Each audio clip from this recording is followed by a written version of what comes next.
असता मी माझ्या गाडीमध्ये पूर्ण फुल टाकी करायला सांगितली, पण पेट्रोलचा काटा चालू केल्यानंतर 165 रुपयाचं पेट्रोल जेव्हा झालं तेव्हा मी काटा थांबवला आणि त्यानंतर मी सांगितलं की मला गाडीमधलं पेट्रोल चेक करायचं आहे की माझ्या गाडीमध्ये पहिलं अर्धा लिटर पेट्रोल होतं आणि त्यानंतर तुमचं 165चं जवळजवळ 3 लिटर पेट्रोल पाहिजे. पण 3 लिटर पेट्रोल न येता चेक केल्यानंतर गाडीमध्ये एवढंच पेट्रोल मिळालं, ते अर्धा लिटरच्या आसपास आहे आणि 3 लिटर पेट्रोलचा काटा तिथं दाखवला. सीसीटीव्हीचा फुटेज पण चेक करू शकता.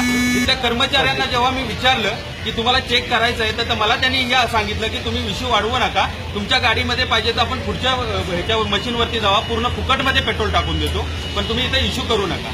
पण हे पब्लिकच्या बाबतीत असंच घडत गेलं तर आज मी गप्प बसलो तर सगळ्या पब्लिकला असंच फसवलं जाईल. तर ह्याच्यावर कारवाई झाली पाहिजे असं मला वाटतं आणि आत्ताच पोलीस स्टेशनला कंप्लेंट केले. पोलीस त्या आरोपीला घेऊन गेले आणि त्यासाठी सगळ्यांनी एकत्र येण्याची गरज आहे. कोपरखन्ने डीमार्टच्या पुढच्या पेट्रोल पंपावरती हा इश्यू झाला.